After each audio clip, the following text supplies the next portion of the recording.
Pete Matthew. Welcome to CamBro Conversations. This is another podcast to add to the belt for you, the notches on the bedpost. Yeah, there've been a few. Thanks for inviting me, Colin. It's great to be here, and we're at opposite ends of the country, are we? Yeah, that's it. We've managed to make the power of Zoom, or StreamYard in this case, do wonders for us. As I'm sure we were talking about before we hit record, that it's a platform that's enabled us to create so much content over the years. And while there's a few bugs and a few sore points along the way, it 9 times out of 10 that does the job for us. Yeah, it's brilliant. It's an amazing time to be alive. Exactly that. I was going to introduce you as the Podfather of UK personal finance. How does that title sit with you? It's been said. It's been said before. I was very lucky to be an early adopter. More luck than judgment, absolutely. But yeah, I've been podcasting since 2012 and on YouTube since 2010. So yeah, it's amazing, really. Yeah, I had brown hair when I started. I should say I went grey before my 35th birthday. Right, I'm only 47. So people think, oh God, you're really old. You must be 60. They do say when hair goes grey, it means it's staying. So maybe it's less likely to fall out and go bald than if it's gone grey. It's pretty thin, but I'll take that, Colin. Let's hope so. But life before meaningful money is something that interests me as well, because when I speak to a guest that's an expert in their area, they've delved really deep into a subject and they've iterated on it and they've become what I would call almost a master of their craft. Some people are a little bit intimidated. They're like, "Oh, were they just born like that? Was it luck? Was it nature? Was it nurture? What was happening before that?" So I guess let's go back to life before meaningful money, please.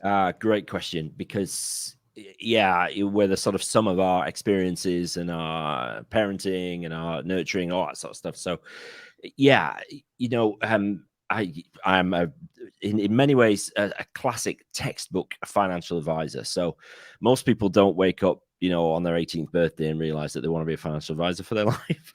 So I failed my degree, hated it. I did an electronics degree in Cardiff. Failed my second year, and by that time I'd met my wife, wanted to get married. So we're a bit of a whirlwind romance, engaged in 8 months and married in 14.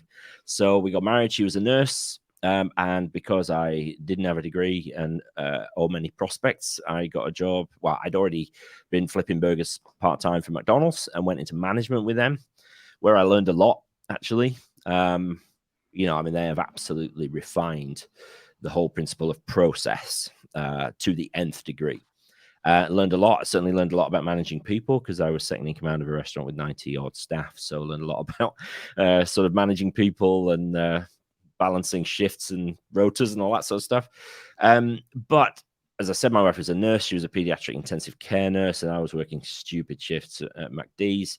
And those hours were not compatible for a newly married couple. So I got home at 5 a.m. after a late shift to a note on the bottom of the stairs that said, "Pete, we have spent the evening together 10 times in the last 48 days or something like that. Something's got to change!" ! So she'd been at home stewing while I was working, that we weren't spending enough time together. And given that she was the one with a good job and a good degree, and I was kind of defaulting my way through life, I had to find something else. And I had a friend who worked for the Co-op Insurance Society. So that was back in the days of financial services, where you had usually men, collecting insurance premiums on the door every 4 weeks. A sort of archaic method of working called industrial branch insurance, really from the days when people didn't have bank accounts.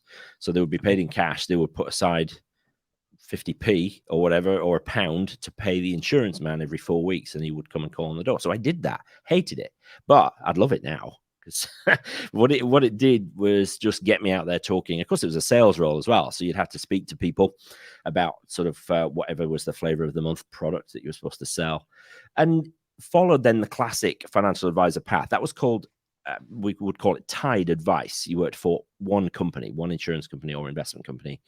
Eventually, I made the leap to independent advice, became an IFA. And by that time, my Cornish wife, this was 2002, my Cornish wife and my then sort of 2-year-old daughter were feeling the call back to Cornwall. We'd settled in Cardiff, where we met, but we moved down to Cornwall. My wife is from Sennan, which is 1 mile from Land's End, so deep Cornwall. And we moved down in 2002. It's nearly 20 years ago. I got a job down here and eventually came to Jackson's in 2005, where I am now as a self-employed advisor, but then bought into the company. So it's a textbook career path. A lot of sort of advisors who are around my age came in that way. That's not an option for most people now. But what you do is you learn by doing. So obviously I had to sit exams. Back in the co-op, I had to sort of just talk to people, ordinary people, salt of the earth, not wealthy for the most part, but talk to them about saving and, providing for their family, even if they were no longer there, with life insurance and things like that. And obviously then you get more technical, you get into the deeper realms. I was going to say, Pete, doing it in understandable terms is probably been a godsend to the position you're in now, where you're communicating with hundreds of thousands about it. Well, exactly right, because it is a technical world. So anybody asks what I do now, I'll always say I'm a financial planner.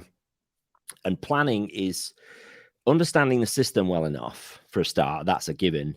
But then being able to tease out of people what they want to achieve, and then saying, okay, in light of that, what do we need to do now to help you navigate the system and to try and get you from A to B? Because the future, which is unknown, is under no obligation to comply with our plans, right? So we can only plan now, and then those plans need to be reviewed. So, but explaining that stuff and distilling it is the secret sauce, really. And I've been blessed with the ability to do that, and I've refined it over many, many years. And one of the benefits of doing a podcast is it forces you to distill your thoughts, right? Yeah, absolutely. So you've got to condense writing as well. Distill them. Yeah, oh, very much so. Yeah. You find a lot of people that can communicate and write well are very easy to understand in all mediums of life, whether that's their topic of choice, like finance, or whether that's other matters that they're able to talk about as well. So yeah, like you said, a traditional career path for somebody of your generation going into this particular role, like you say, that might not be the way that people would end up as an IFA nowadays. No, because back in 2013, a bunch of legislation came in called the Retail Distribution Review, and it essentially abolished commission. Right, that was the crux of what it does. It abolished commission, and it significantly raised the bar of qualification levels for advice, both of which are undeniably good things, right? Just cleaned up the industry a great deal. But the classic career path of bank or insurance company into the industry and then making the leap to the sort of light side of independent advice, the banks just couldn't make it work under that regime. So, I mean, they laid off tens of thousands of advisors in 2011, 12, 13. And they're only now starting to think maybe we can make it work 10 years on, So there are different ways in now, academies and things like that. But really, I would say it's almost as difficult to get into this industry as it's ever been, which is a real shame because there's a massive need, I think. For competent ones as well. Well, yeah, and young ones, God's sake. I mean, I used to be a young advisor. Now I'm 47. I'm approaching the sort of average age of advisors. And obviously, they're still overwhelmingly male, overwhelmingly white. There isn't the diversity. It's better than it's ever been, but don't get me wrong, but there isn't the diversity that the industry needs for people of all types to be able to do this stuff and help people. Because money is really important, right? We all have to deal with it. So we need people who can help folks. It certainly is. And you mentioned young people there, and I was sharing with you before when we were getting organized for this, that my demographics, typically the vast majority are between 25 to 35. Yeah. Now, of course, there's 10% either side of that, and there'll be the odd outlier as well. But I wonder, what was Pete Matthew like growing up with money before you kind of were focused on financial side of things in terms of advising people of their own finances? Well, my wife saved me financially. I was shocking as a student. I literally used to close my eyes when I went to a cash machine. I had no idea what I had in there, whether it would give me any money. I remember writing several times to my bank manager, literally writing letters as a student to have my overdraft extended, which they did, which was, I think, criminal. Sometimes I think if they hadn't done that, would have forced the issue a bit. But crunch point for me was when Joe and I were engaged. We went away for a weekend, and it was with my brother and his wife, and so they kind of paid for the accommodation, but obviously we needed to buy food and drinks and stuff like that. And I was freaking out because I had literally no money, nothing in the bank, like £3 or something like that. And I had to basically admit this to the girl who had agreed to marry me in the car on the way to this weekend, and she pulled over, and I was weeping. I just think, but she's going to leave me. She's never going to put up with this. And money's an emotive topic, though, Pete. It really is. Well, is. it is, yeah. And I was ashamed. right? Because I mean, I should say I wasn't a financial advisor at this point, right? I was working at McDonald's. So I didn't know anything more than anybody else, but I was ashamed. And there's a lot of shame around money, I think, but there ought not to be, because we're not taught how to handle money. We either have a parent or a guardian or some authority figure who can help us, or we happen to have an aptitude for it and we teach ourselves, but most of us are not in either of those positions. I had no input on money from my own parents. And so, I mean, that was a turning point, but she basically taught me how to handle money. She ran the family finances for years until it got to the point where, I was a little bit more disciplined. But when I was the age, and I got married at 22, right? I was a child bride. So between 25 and 35, I started to get my life very much together. And of course, given what I was then doing for a living, not only should financial advisors embody good financial management, really, we have to be very careful about things like debt and stuff like that. Because if that goes wrong, then we're not allowed to practice. Yeah, no, I think that's quite reassuring for a lot of people listening as well. I did a podcast that would have been quite near the start with a gentleman called Andrew Craig. He's written How to Own the World. How to Own the World, great book, yeah. Really good book. And the number of messages I received off the back of from people kind of early to mid-20s panicking was unbelievable. And I'd maybe only been investing and kind of really looking after my finances for about 2.5 years up until that point. But people were saying, "Oh, you sound so much further along the journey." Andrew was talking about like all these different things that I don't understand. Yeah, sure. But I was thinking, well, you have to have your awakening or turning point at some point to ever turn the corner. It can't just. It doesn't tend to happen as a process. It tends to be an event like that where you're like, Very oh, often. right, Yeah, it's a jolt. Absolutely. Yeah, it's a jolt that changes your direction. And if that's a podcast, fantastic. But if it's a really tough conversation with your partner or a friend or a family member, then equally you have to go through that little bit of pain and inertia to then start to get things into order. Yeah, and then you need to know where to go to find decent information. And there's a lot of garbage out there, so that can be challenging as well. But yeah, you're dead right. Very often it's a trigger. Yeah, exactly that. And you mentioned good quality information, and I have binged so many of your episodes since discovering you, Pete, which has been fantastic. But amongst that is also the Meaningful Money Handbook, and within that you wrote about 3 steps to financial success. What are those 3 steps? They are, and again, this is talking about distillation, right? Of everything. Personal finance is a massive subject, but actually you can distill it down to these 3 steps. So one is spend less than you earn. So that covers the whole piece about budgeting, getting out of debt, because obviously if you spend more than you earn, you're going backwards, and that means debt. So spend less than you earn is step number 1.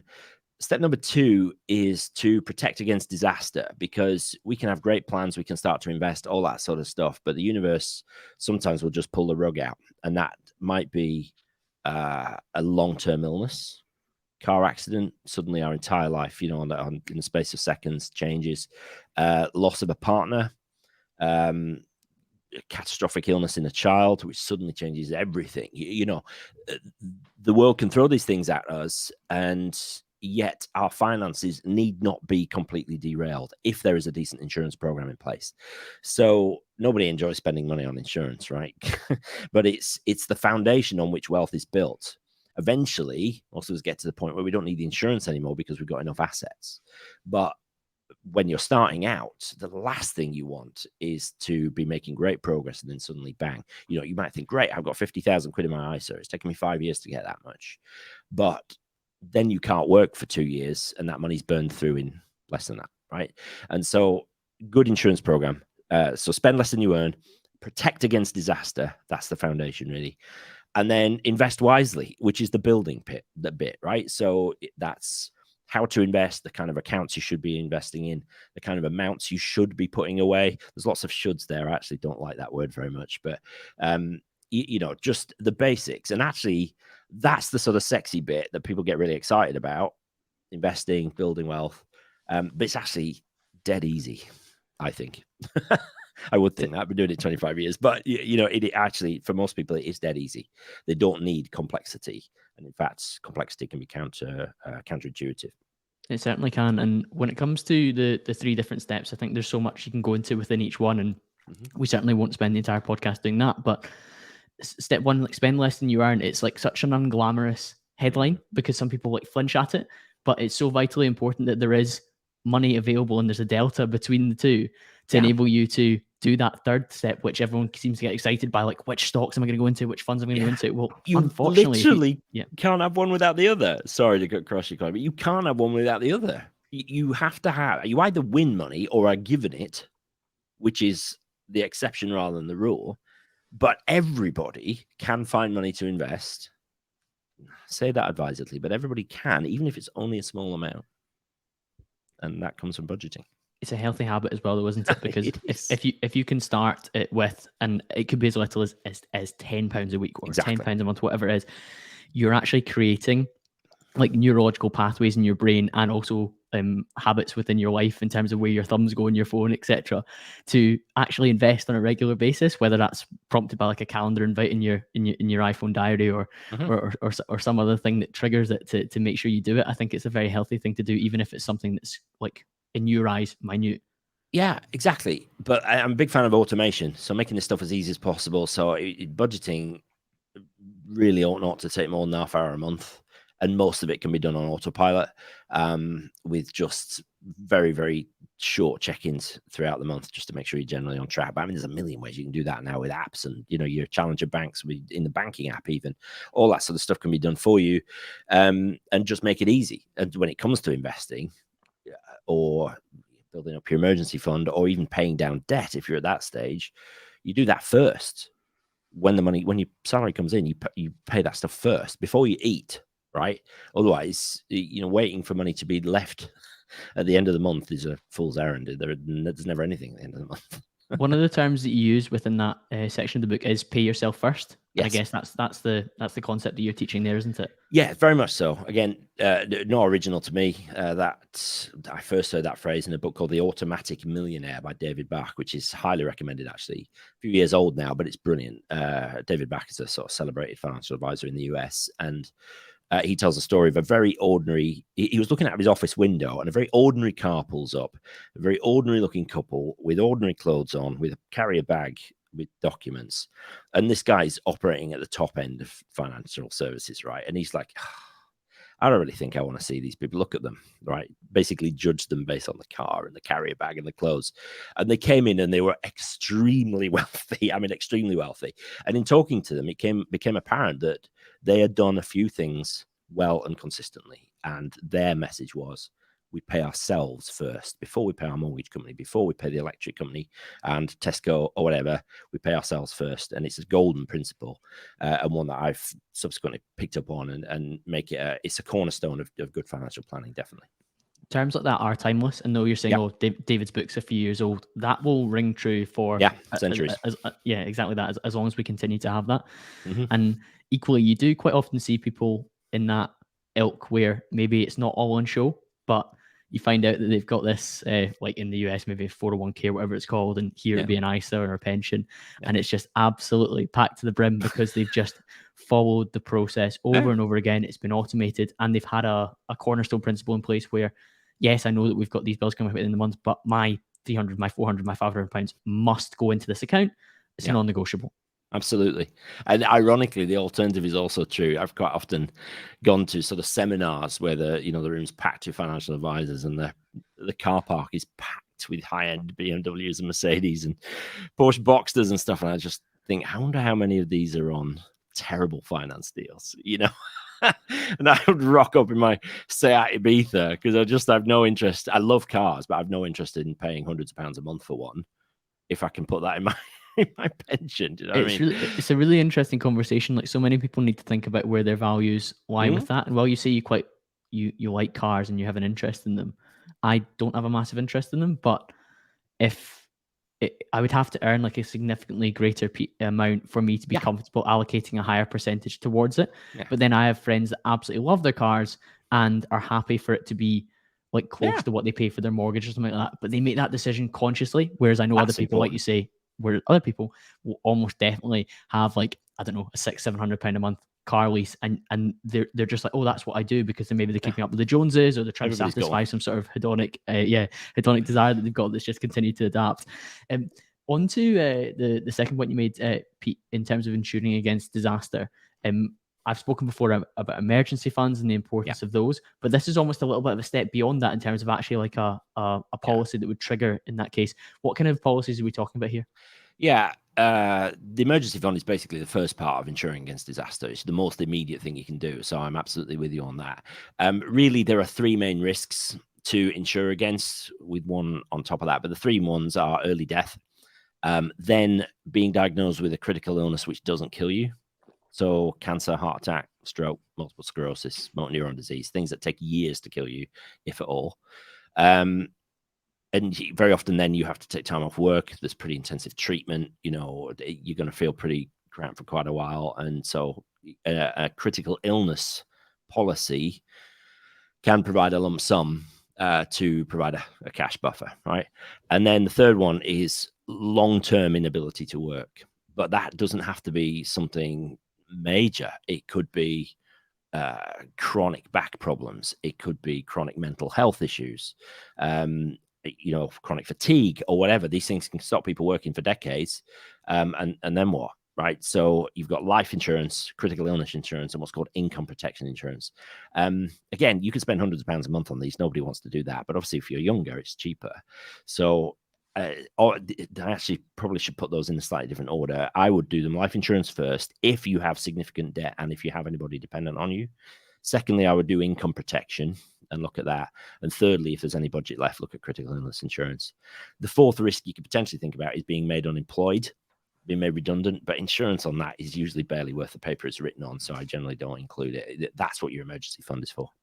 I think those are like key considerations that a lot of people wouldn't necessarily think about. And even the emergency fund was something that was new to a lot of my audience previously, because we do live a little bit hand to mouth, and then you get excited by like, oh, I'm going to be able to invest. But in the last 2 years, I've had probably 2 to 3 big instances where I've needed to delve into that. One of them being a roof repair for the flat, where we have factors in Scotland, so the factor for the development organises for repairs, and that was a significant sum. But also had my boiler, which was $2,500. So you do need your emergency fund there to respond to emergencies, which do happen. And I would never have planned for either of those expenses if I hadn't been a bit more financially literate. And what's the alternative? It goes on a credit card, right? So then, I mean, best case scenario, you're paying 0%, but most of us might be in a position where actually we're only adding to a pre-existing debt. Maybe we've got store cards or an overdraft or personal loans and everything, and all that does is drag us further in. So the whole spending less than you earn is like you got to get an emergency fund and then get rid of that bad debt, because it's just going to kill you. You're paying somebody else to get wealthy. What's the point of that? You might as well pay yourself. So if you can clear that bad debt and then get to a point where you're not pushed back into debt by stuff outside your control, I mean, that's unbelievable financial freedom comes with that. And it might take a few years to get to that, and you might have to defer the sexy stuff. But what's the point of being invested if suddenly you have to disinvest it all to pay to have your boiler fixed? That's huge, isn't it? Because if you had to liquidate your assets, particularly at a time period at the time of recording in September 2022, when the market is not particularly favorable, and your assets are maybe percentage points down or even just head above water, you've lost a lot of the benefit of investing in the market over a longer period if you have to liquidate and sell to deal with an unexpected cost. Yeah, you really don't want to do that if you can help it, because not only are you, then out of the market, you miss any recovery, you may well be actually making a loss in liquidating your assets, which is the worst of all worlds. And you lose the beauty of the compounding effect, which we're all trying to benefit from by getting in relatively early and then cashing in the longer term. Yeah, dead right. The third strand is invest wisely, and like you say, that's the bit where people get the most excited. But as part of that, one of the most frequently asked questions that I've seen in this space is around how we strike the balance between pensions and ISAs. So this is very much for our UK listeners. Yeah, can we just get into that a little bit, Pete? Sure. What you consider in that space? I get asked that all the time. So my answer to that usually is step one is to join your workplace pension. Assuming you're employed by somebody else, just join it, right? Join it. And this also assumes that you've got an emergency fund in place, by the way. That's always step one, right? So join your workplace pension. Even if you're paying off debt, join your workplace pension, because not to do that is to leave money on the table, because your employer has to contribute. And obviously you get income tax relief as well. So you're getting free money. So not to join, or rather to opt out of your workplace pension, is idiotic, frankly, because no way in any other circumstances would you turn down free money. The problem, such as it is with pensions, is that you can't touch it for a long time, particularly if you're in your 20s and 30s, right? You've got 30 to 40 years before you can touch that money potentially. And so you need to be building wealth outside of pensions as well. So assuming you've joined your workplace pension, that's step one. I always say, ideally, you want to pay enough into your pension to get the maximum employer match. So the default amounts are employee puts in 4%. You get an extra percent tax relief essentially. And then the employer puts in 3%. That gives you 8% going in overall of your salary. But if your employer, ask them, they may say, well, do you know what? You put in up to 5% or 6-7%, and we will match it up to this ceiling. If you can do that, again, to do anything else is to leave money on the table. Once that's done, then throw everything else into ISAs. All right. Most of us are not in a position, certainly not in 20s and 30s, maybe, to put 20 grand a year away into ISAs. That's quite a lot of money, right? Obviously, if you're in a couple, that's 40,000. So I would chuck everything into ISAs on top of what's in your workplace pension. I always say, until you get to a figure that you're happy with. Now, that's intentionally vague, right? So that might be 10 grand, that might be 50. But I would say, moves as well, doesn't it, Pete? Yeah, it does. Yeah. But what you then need to do over time is to switch the balance and start to move more towards pensions. Pensions are significantly the better financially option, no question. I've done one of my most popular videos is pension versus ISA, and I go into the maths. And people say, well, surely, an ISA is going to be better because it's tax-free at the end. Whereas pension is in large part taxable at the end. But because you get the tax relief going in, the numbers favor pensions and quite significantly, depending on your taxpayer status in retirement. But so wordy answer to your question, Colin, but join the workplace pension, put everything else into ISAs until you get to a point where you're really happy with that number in your ISA, and then start to switch the balance, right? And move more towards pensions for that longer term win. I think, like you say, there's the temptation because it's so far away in the future to think, oh, but I might need to access that money at some point, particularly if they've not got an emergency fund or if they're a little bit worried about payments coming up. But the workplace pension is something that I think is quite misunderstood, because we actually had a presentation in my current employers, like a kind of scheme that they just launched, and so many people who were a lot more mature in age than I am were like, oh, like, I'm not sure I'm going to put in like a percentage of my salary, even though there's like a tax benefit. That looks good. That's a cool part of it. But you were thinking, well, if you put 5%, for example, argument's sake, I think you said, and the employer would match 5%, you've literally doubled your amount going into the market overnight for the longer term. Yeah. Yeah. And that's the power. And then you get the compounding on all of that money, not just your money. And that's the power of pensions. There's nothing like them. In the UK financial services system, there is nothing as efficient and as capable as a pension for building wealth over the long term, but it is over the long term. So that's why ISAs are the obvious complement. And given that the maximum you can put into a pension is 40 grand a year and the maximum you can put into an ISA is 20, I mean, that's 60 grand. It's 5 grand a month between those two pots, right? There's so very few people in a position to do that. Yeah, exactly. So most people don't need anything other than a pension and an ISA. There is a subset of an ISA called a lifetime ISA, of course, if you haven't bought your first home yet. And it is a subset. It forms part of your 20,000 annual ISA allowance. So you can put 4,000 into a lifetime ISA and you get a government bonus of 1,000 on top of that. So that's definitely worth thinking if you haven't bought your first house. We're going through a period in the corporate world that's called the Great Resignation, Pete. I'm sure you've heard bits and pieces of it. People are moving around a little bit, which means that they will probably have a number of different workplace pensions. There's a little bit of admin work to do to pull those together, but is that something that you see your clients doing as best practice? Yeah, it really is only a little bit of admin. It's one of my favorite words is to be intentional. It's like when you're talking about car payments. People choose to drive an expensive car, and they do it they've thought it through. They've understood the implications of paying 700 quid a month for their car lease. They've been intentional, and that word is one of my favorites because nothing happens by accident. Really, nothing good happens by accident. Very unlikely, anyway. No Olympic athlete fell out of bed and landed on the podium, right? There's an awful lot of work and intent went into it. So with what you're talking about with pensions, if you're moving around, if you leave one employer, what happens is your pot kind of detaches from the group scheme and it becomes a personal pension. We tend to use the word frozen. That's not technically right. It's still invested. It should still grow. But yeah, what happens very often then is people kind of lose track. They forget to inform their pension company that they've moved house. And so they don't get statements anymore and they forget about it, right? So be intentional. When you leave one employer and join another one, you have an option what to do with the scheme from your old employer. You either add it into the scheme from your new employer, or what most people do, certainly that listen to me, and what I tend to recommend is that you have a personal pension pot of your own. It's under your own control. You get to choose how it's invested. And then just as you move employers and you've got old pensions, just drop them into that pot. It's a very simple thing. Usually you can do that in probably less than 5 minutes. So you open, assuming your pension is open, and you've got a pot over here from an employer that you've just left, you log on to your pension account and put in the provider, the account number, and request transfer, and it'll be done in probably 2 weeks.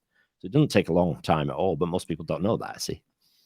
That is the key point that I was wanting to underline. Most people don't know that. And even like, it's not something that I'd even consider until my current employer was talking more about it. And I was thinking, well, actually, I've worked for 3 different companies since I graduated from university. Now, that's not what's and what's at the age of 29, because nowadays it's probably even more than that. However, that means I've probably got 3 different pensions across the board. And I need to consider where each of those are now allocated towards. And interesting, when you speak about a personal pension pot, you can have a bit more authority on where that's going. Yeah. A lot of us don't have any clue, and I certainly don't have any particular knowledge on where my workplace pensions are actually invested in. I think a lot of people assume it's in office real estate. A lot of the, because I don't know if you saw this. Yeah, I don't know if you saw this during the pandemic, but people were bemoaning the work from home approach in the kind of hybrid world, because what that would maybe mean for pensions in the longer term, because a lot of money is from pensions is in residential and commercial office real estate. Yeah, that is a bit of a misunderstanding. A lot of the big DB schemes, so that's what we used to call final salary, the DB stands for defined benefit, will have a lot of commercial property in them because of the rental income that comes with that. But generally speaking, that's a misunderstanding. A pension, ignoring DB schemes, which most of us don't have anymore, they're mostly the preserve of the public sector now. So if you're in the private sector, a pension is just an account. It's literally just a box. What really matters is what's inside the box, which is the funds, the actual investments inside it, right? So that's why I say people really only need 3 accounts in life. They need a savings account, which has got their emergency fund and any short-term savings, and they need a pension and an ISA, right? So, but a pension and ISA are just 2 different kinds of boxes with slightly different tax and access rules attached to them. But what really matters and what really builds wealth is what's inside those boxes, the funds you're in. So your workplace scheme, I mean, there's tons of providers, as you can imagine. One thing I would say is that if you're under 27 and you're in the Nest scheme, you will be in a terrible default fund. I have no idea why Nest do this, but they do. I think the logic is that, well, young people will be inexperienced investors and they don't want to see the value of their pension fall off too early on. It might put them off. And so they leave a chunk of it in really low risk investments, like really low, almost cash, right? And that's completely counterintuitive, because when you're young, you've got the longest time to compound. So you should be investing very aggressively. You really should be in 100% equities at that age, I think. So be careful of the default fund. Again, it'll take you an hour or maybe even a couple. You might need to do some reading and some research, but look at what investment options are available under your workplace scheme. Talk to the pension provider if you can. They won't be able to advise you, but they will be able to interpret some of the information for you. And if in doubt, seek advice, but you can be intentional about that as well and try to make the best of what you've got. And really, the biggest lever in that is how it's invested inside the box. Absolutely. And like you say, the intentionality is something that will probably ring true with a lot of people that choose to listen to a self-development podcast for an hour a week. They're like, right, okay, well, how do I take ownership of this area of my life, which, albeit I've not quite understood up until this point, but I want to have more clarity on moving forward because it's going to put me in a better position. So I love the fact that, 1, we can make sure that we're opted into that scheme. 2, make sure we know where all those different pots are across the board. And then once you actually have that kind of admin in place, then you can actually look at what's it invested within, and you can probably steer that within the insurance provider. Yes, but you probably won't need to do it too much. For the most part, I tend to preach a method investing that requires you to look at it maybe for half an hour once a year. I'm the world's laziest investor, right? So I tend to sort of preach what I like personally. And I think investing is actually the easy bit. Once you understand the basics, and you only need to understand the basics, unless you've got a real interest in it, in which case you can dive as deep as you want. But I have no interest in investing, despite what I do for a living. And so we got more than 200 million invested for our clients here in really very simple, what we call multi-asset index tracking investments, where it's largely done for you. And that's the that's the best of all worlds, because then you can spend your time doing interesting things. Agreed. I'm going to pop a pin in the multi-asset funds for Okay. a second. We'll definitely come back to that. But I wanted to ask about the tax considerations when it comes to ISAs and pensions as well, because we mentioned you've got 20k tax-free in an ISA each year and 40k into a pension. What about further down the line when it comes to capital gains or utilizing these funds? Okay, so you've got three taxes really that matter. You've got income tax, capital gains tax, and inheritance tax when you die, right? So capital gains tax, which is only charged if you sell something for a profit, that doesn't apply to either pensions or ISAs at all. So ignore that one, right? For ISAs, income tax doesn't apply either, right? You don't get any benefit for putting money into an ISA, the lifetime ISA being a slight exception to that. But for generally in an ISA, you don't get any money going in, you don't get any tax benefit. But at the other end, when you take money out, it's completely tax-free, all right? If you die, it's part of your estate, so there is inheritance tax potentially to pay, but we're not going to worry too much about that.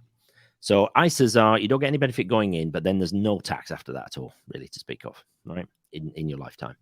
With pensions, you get tax relief going in, so they are beneficial to you. There's benefit, active tax benefit for you to put money into a pension. It grows entirely free of all taxes in exactly the same way as an ISA does. When you get to the other end with pensions, that's where it gets a bit more complicated. So you can take up to a quarter of your accumulated fund out tax-free. The other 3/4, you can draw it in a myriad of different ways, but that other 3/4 will be taxed as income. All right. So most of us know that there are income tax bands. So roughly 12,500 is the sort of start of the basic rate band, and then roughly 50 grand is the start of the higher rate when we start paying 40% tax. Whatever you draw from your pension, after the tax-free cash bit, whatever you draw from your pension is just added to your income in that year, and you get taxed accordingly.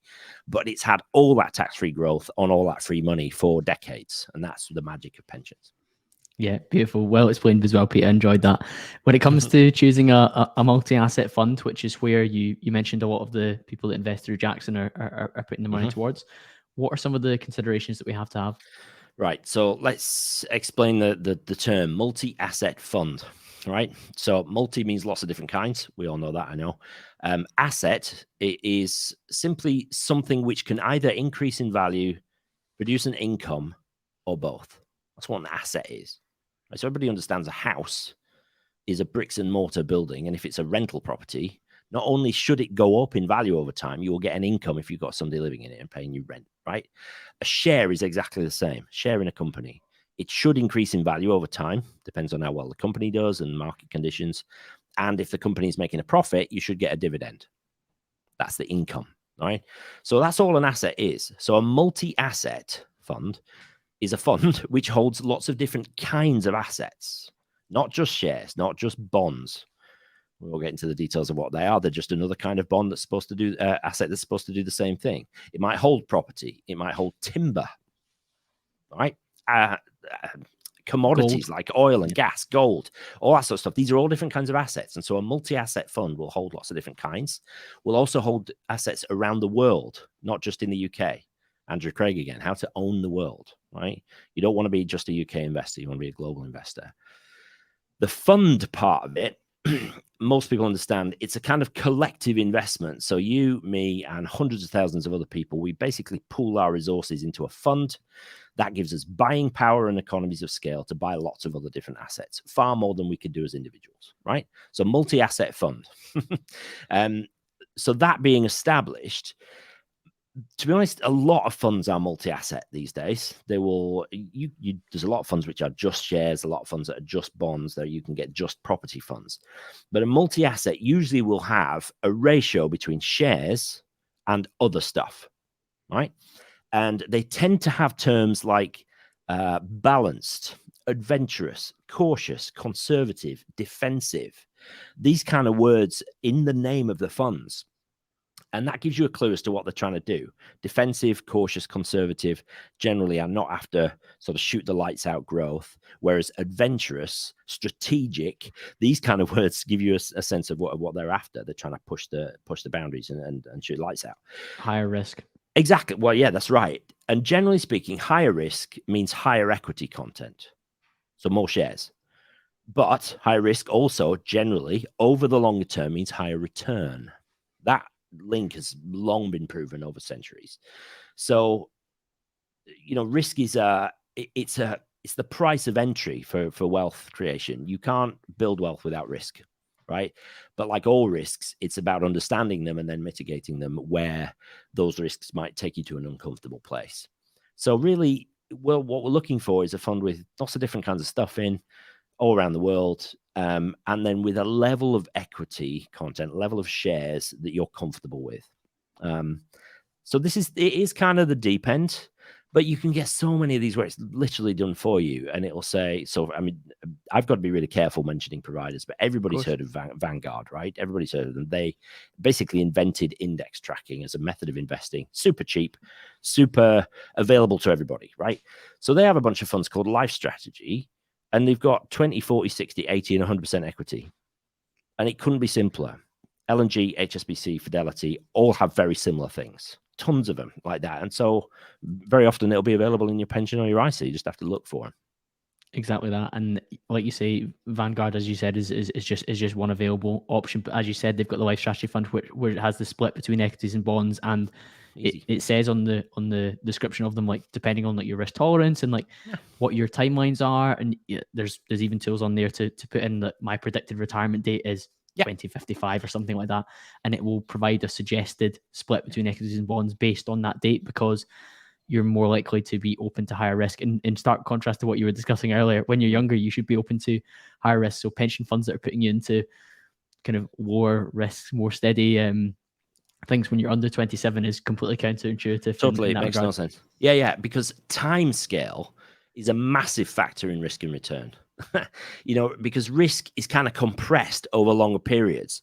If you think of risk as a kind of a variance from the mean, so how much an asset, its price, and hence the value of your pot, varies around the mean. The mean should always rise given long enough, right?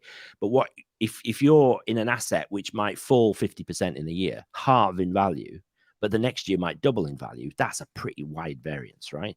So it can get really exciting, but it can be really scary. Sounds like we're talking about crypto here. My Swiss Borg account. Yeah, but I've seen shares drop 40%, 50%. So it isn't just the new, more esoteric investments. I wouldn't yet describe crypto as an investment, by the way, because I don't think it's liquid enough. But I think it's definitely got a place. I'm not a crypto denier, but it's more a gamble than a true investment at this stage. But it's getting there. Yeah, and I can understand that perspective based on what you've seen over the years as well. But yeah, the multi-asset funds, I think there's so much to take away there in terms of making sure you've got a diverse spread of exposures in terms of asset class, split between equities and bonds, and it gives people a little bit of reassurance. Is there any way that people could compare one fund with another when they're starting to make this decision? Yeah, there's a kind of spectrum of how involved you want to get with this stuff, right? I've actually got a video coming out the week after we recording this, Colin, which is from sort of done for you through to full-on DIY. You're choosing individual stocks, right? There's a kind of spectrum of difficulty and level of interest you need to have. So, if you're looking at your pension and there's 36 or maybe even 300 available funds, obviously the more funds there is, the more sort of filtering you might need to do. But these multi-asset funds reside in a few sectors. So somebody had the bright idea a few years, probably a few decades ago, of creating sectors that basically groups like-minded funds together, right? So the multi-asset funds tend to reside in a few sectors, and the clues are in the name. They're called the multi-investment 0 to 35% share sector, 20 to 60%, and then 40 to 85% sectors, right? So you see mixed investment, And then, you've got these sort of bands. And then there's one called flexible as well. And there's even something now called volatility managed. So these funds reside in a few of these sectors. So maybe on, I don't know, let's say your pensions with Hargreaves Lansdown or something like that, right? A platform, you can usually filter. And filtering by sector is a really good start. Filtering by cost is another one, because true passive multi-asset funds are very low cost, certainly less than 0.3% a year. So, you can start to filter. I've got a podcast episode on how to choose a multi-asset fund, so I'll send you the link and maybe you can put it in the notes and that'll help. Yeah, it'll be in the show notes. I think that's a good flavor for people in terms of that decision making. But to go deeper, yeah, they should invest 40 minutes in another episode as well. Yeah, definitely. It's one of the most popular episodes of all time, actually, because it's quite practical. And there's a cheat sheet downloadable. Exactly, understandably so, because it's a consideration, like you say, as a very passive investor yourself. Once you make that initial choice, it's just a case of the direct debit automatically going into that, and you're like, okay, I'm comfortable with the ones that I've chosen. Let's carry on and do something else.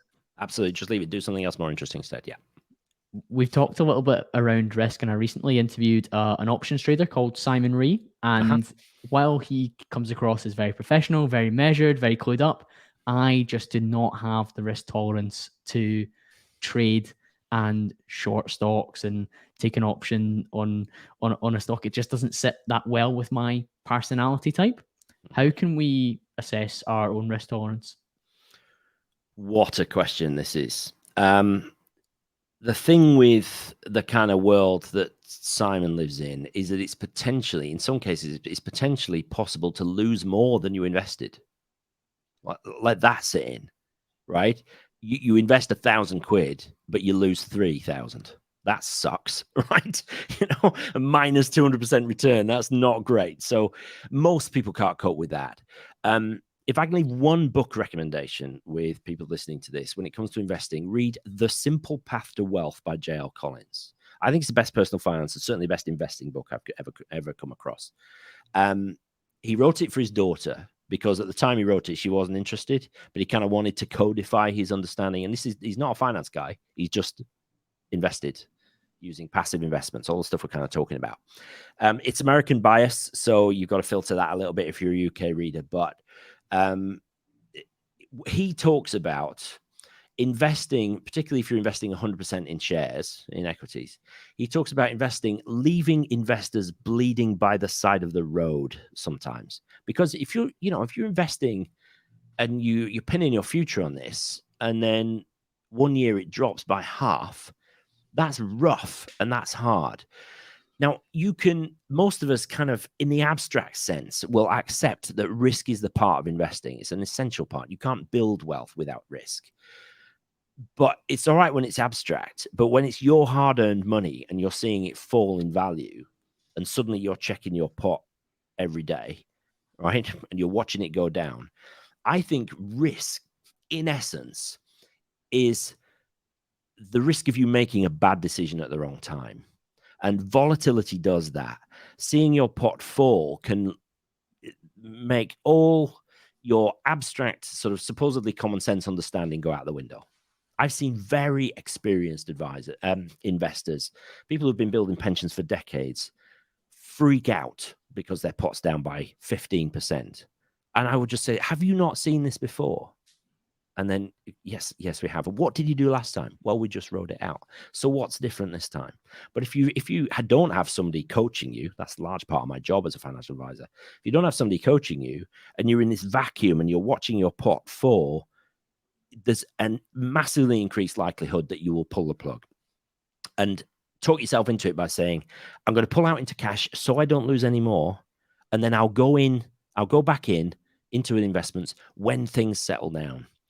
That's the most certain way to destroy your wealth in the future, right? Because you get all the downside because you hang on, and then you freak out and bail out. And that's usually when the market turns and you miss all the upside. And you go back in when it's too late. It's already high again, and then you watch it fall. And so it's basically, you just repeat that until you're skint. So risk, your question was, how do we assess our own risk tolerance? I think it's abstract understanding of risk is next to useless. The way you do it is you get going and you start investing. I always recommend to people, if you don't know, if you've never invested before, start roughly balanced, 50 to 60% in equities and the rest in other stuff, bonds and property or whatever. And then see how you get on. Learn by doing. Keep an eye on the news and what's going on in the world and see how it impacts your portfolio in the present, right? But don't make quick decisions. Just watch. Might take 2 or 3 years, but you will then get a actual physical understanding of how investments and markets move based on what's going on in the world, right? It's pretty tough at the minute. There's lots of negative sentiment going on and it's impacting investments, but it's nothing we haven't seen before. Not really. Some people will say it is, but I don't think it is. So the best way to assess your own risk tolerance is to get started investing. Yes, there are tools which will ask you a bunch of questions and say, hey, you're balanced. What the hell does that mean? I was going to ask you, because as an IFA, you have to get your clients to complete a risk questionnaire, don't you? But do you know what we ask them? We ask them about their experience and about their understanding. We don't ask them crap questions like how, if you were at a dinner party and you asked your friends about how they would consider your tolerance for investment risk, what would they say? It's a meaningless question, but I've seen questions like that. We basically say, do you care about this stuff? How interested are you? Do you read the financial papers? Do you listen to any podcasts? And then have you in the past chosen your own investments? Have you ever sold investments because it went down? So we're asking about experience. And if we get very often we'll get a really inexperienced investor who sort of self-selects as mega adventurous, and we're just like, not on your chance. We're going to dial you right back and start teaching you. Have you seen that over your years? Somebody's maybe come to you and said to you, "Oh yeah, I'm really risk tolerant. Like I'm quite resilient in terms of my mindset." And then something's gone wrong in the market and they've panicked and been on the phone to you, giving you grief. Yeah, I've seen it. I've also made, as a younger, greener advisor, I've made assumptions. Classic example was a guy, textbook entrepreneur. So you'd think by definition he would take risks, and had done. He borrowed to build his business, sold it for 6 million quid or something, done very, very well, retired early 50s. We invested a chunk of his money, and it was sort of 2007, early 2007, so the very beginning of what became the financial crisis, and he started to see it fall and fall and fall. And because he wasn't in control, whereas he had been as a business owner, he wasn't in control, he was freaking out, and eventually, in the end, he pulled, right? Which is one of my biggest sort of learning points as an advisor, really. We obviously asked him all the questions and he answered them as you would expect. And he came out with a reasonable risk tolerance, but he hadn't really invested before. He'd invested entirely in his own business. And so while he's on paper had the risk tolerance, practically he didn't. And so the key component there, Pete, is control, isn't it? He felt comfortable because he had control of the risk that he had. So the risk of the huge loan to the bank, he was like, I can control that by growing my business. But what he couldn't control was the growth of the stocks that he was invested in. Exactly. You can't control what Putin decides to do on any given moment. You can't control what inflation is doing or anything like that. These things are entirely outside our control. The only thing we've got in our control is how much we invest and whether we stay in or not, really. So, so risk tolerance is, in abstract, is useless. You've got to learn by doing. And so start balanced. Don't start at the top end. That'll freak you out. Yeah, and you can assess how your gut feels when you see news like Russian-Ukraine war and you see your S&P 500 go 20 points minus. Watch it move and say, right, okay, that's interesting. Why does what Putin's doing over here affect this? Why is it impacting the energy prices? What's the link between inflation and energy? And start to just understand this stuff. And then you'll be a much more attuned investor and much more able to withstand the media, who are just complicit, I think, in this, because they only sell the bad stuff. You never, ever hear about billions wiped on to the stock market value, do you? We've had some recent billions wiped on. That's such a good point, isn't it? That wouldn't make a good headline, would it? It wouldn't interest anyone. No, exactly. But it happens more often than the reverse. Yeah, exactly that. We've actually got a really recent lesson with March 2020 when we saw things fall like considerably. And of course, the fall that we've had recently has been a little bit longer, and you could argue that we're in a more prolonged bear market. But the lesson is, if you were accumulating in March 2020 for a couple of months, by the end of 2021, you saw returns that many people hadn't seen for 5-10 years before that. Certainly, yeah. Now, the lesson there is probably, if we adopt the same approach and buy through this particularly difficult period right now, and we continue to pay ourselves first in terms of our investments, even though energy costs are rising and Wi-Fi costs or food and everything like that, then hopefully when things are better again, and in the longer term, you're in a much more secure position and you benefited from buying at the lows of today. Very much so. If you're in your 20s and 30s now, you've probably got, between now and when you might want to retire, you've probably got another 5 to 8 significant market events like we're expecting now. Maybe more.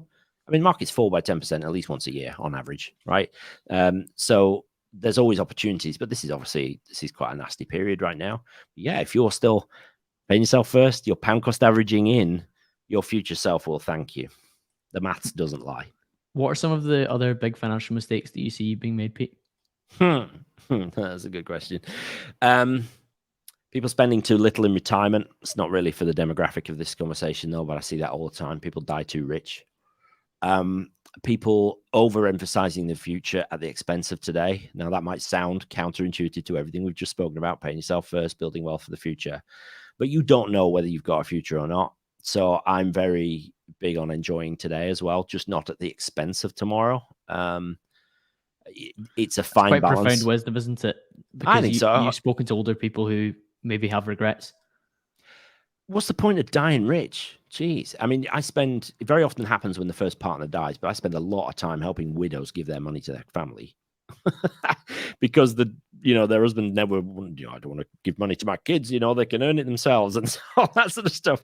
But actually, it's just like, well, why pay 40% of it to the tax man if we can get serious about this now? We've established that you're not going to need all this, so why don't we start dropping it down the generation sooner rather than later? Generational wealth transfer is not done enough, basically. But for folks in the demographic listening to us now, Colin, I think it's trying to find the balance between now and the sort of future that we aspire to. For God's sake, don't live like a monk now and go without things. I think you've got to enjoy life now, just not at the expense of tomorrow. I've tried to bring that balance, Pete. I had somebody on who's from the FIRE movement. He retired at 35. His name's Steve Adcock. He's in the US. But the lifestyle that he led in terms of how thrifty it was for a period was really, really tough. And living like a monk to some extent. But also what people sometimes don't remember from his story is that he was earning 120k a year and his wife was earning 120k a year. So their process was significantly accelerated. Whereas if if you want to be financially free, earning less than 6 figures a year, it's going to be a much longer time scale. So I very much appreciate the advice to be conscious of your costs, but don't go too far the other way in terms of almost monk mode. Be intentional. You've got to do what you want to do. And if that's what you want to achieve, if you want to be FI by 35, then it's going to take massive commitment. I just think, well, if you die at 36, that sucks monumentally. And the longer, I mean, I'm 47 now, so I've almost sort of earned the right to be a bit reflective. But I just think, do you know what? I think retirement's overrated anyway. In the classic sense, I don't ever see myself doing nothing. I can fully see myself earning in some way forever, because we live in a time where that's easier than it's ever been. Well, you clearly enjoy creating content, so that's always going to be a medium for you. Why would I stop that? Meaningful Money earns 6 figures a year in its own right, and I have 2 people working for me doing that, and it's like, why would I stop? If it's fun, I'll stop when it's not fun, right? Not because I reached some arbitrary date. And so at the same time, I'm going to enjoy. I pay into pensions. Obviously, of course I do. I pension and I pay into ISAs. But I also, if I see something I'd really like, I'm like, I'm going to get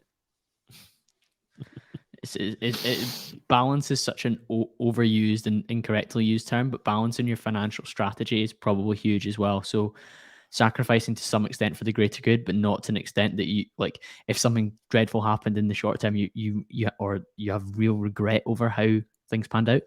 Money should help you be happy.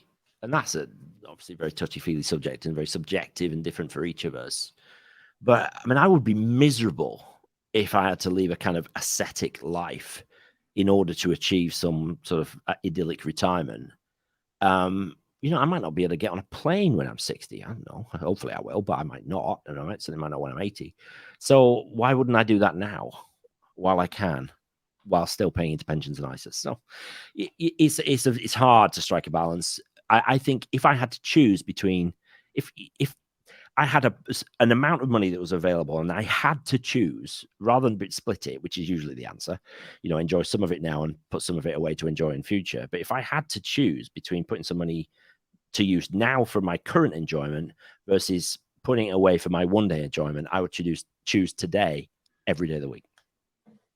Which for financial advisors, some people would be surprised by, but I think your experience being around death probably... It's pragmatic though, isn't it? You know what I mean? Yes, people might expect me to say, well, what in the future? But for God's sake, most people would do that. That's normal, right? It is. And I think because you spent time around death, I think that would maybe... Yes, it make is, you consider it. It's certainly a factor. Yeah, definitely. I've seen too many couples striving towards retirement, and then one partner dies within 6 months of getting there. And a couple with millions of pounds in investments who plan to spend £250,000 a year traveling in the best of luxury all around the world or whatever, 150 grand a year. And then they don't go anywhere because they've lost the love of their life and they've got nobody to go with. What the hell's the point in that? You know, enjoy your life now, enjoy the people with your life now, but assume that you'll have to fund that enjoyment for the next 50 years. So put some away for the future as well. Undoubtedly. And even if I was to play like devil's advocate on that, we do see that we are in like an instant gratification society where people get everything quite quickly and quite easily now. And I wonder if people are even less prone to saving than before. I think personal credit card debt is an all-time high. Now, that might be related to costs, not just desires and people fulfilling them. But it does seem that some people have less and less money available. I wonder, because we are in this space and you're even further in that space than I am in terms of always talking about personal finance, almost in a bubble where people are more likely to be the people that are tending towards the monk mode rather than the spending mode because of the nature of people's mindset. Yeah, potentially. Although potentially, but I'm not 100% sure that's the case. I tend to attract a whole spectrum of people. I tend to attract people in an older demographic than you, mostly folks in their 40s and 50s who have already built some wealth and are now at the point at which they really are in the optimization mode. Right, it's not just about saving as much as you can to a pension ISA. They've got other issues that we need to address. I've loved when you've said that people kind of 20 to late 30s are accumulation and then 40 to 50 optimization. I think that's such a great split. Again, like this is why I'm such a fan of your content. You come up with terminology that's very, very helpful. Yeah, I think that's true. It's a lot easier when you're younger, and yet there's a million pressures. I hope people are not listening to this thinking, well, for God's sake, I'm struggling to pay my energy bill. I know life's not easy sometimes and things go in phases. You know, I was a single income family for the first 20 years of my marriage, and so I understand what it's like to really have to prioritize and sometimes not be able to make an ISA payment because I've got to fix something or whatever. So I've been there. I don't come from wealth. I've learned how to do this stuff both professionally and personally. So I know it's not always easy, but yeah, in terms of if you've got disposable income, it's easiest when you're younger because it's basically just pension, ISA, and 100% equities. Push. Get as much in as you can while still enjoying your youth. And then, because then you start to have more complex things to address, and that's when you get into the optimization phase. Amazing insight and advice throughout this podcast, Pete. I've really enjoyed it. If people want to continue the conversation with you, where should they head towards?